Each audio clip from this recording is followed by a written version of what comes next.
বলুন, একটা কীর্তনিয়া 3 ঘন্টায় 60,000 টাকা নিয়ে যে কীর্তনটা করছেন, আপনারা জানেন না?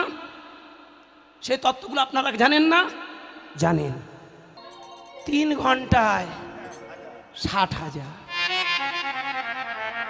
অথচ জানেন আজকের সমাজটা কোথায় দাঁড়িয়ে গেছে? সেইখানে দাঁড়িয়ে বলবো, একটু সচেতন হন। আগামী 5 বছরের মধ্যে হরিবাসরগুলো ধ্বংস হয়ে যাবে। আমি অনুরোধ করব, এই বড় বড় গল্প করতে গিয়ে সমাজটাকে ফাটল ধরাবেন না। কেন আমি গলা ফাটাচ্ছি?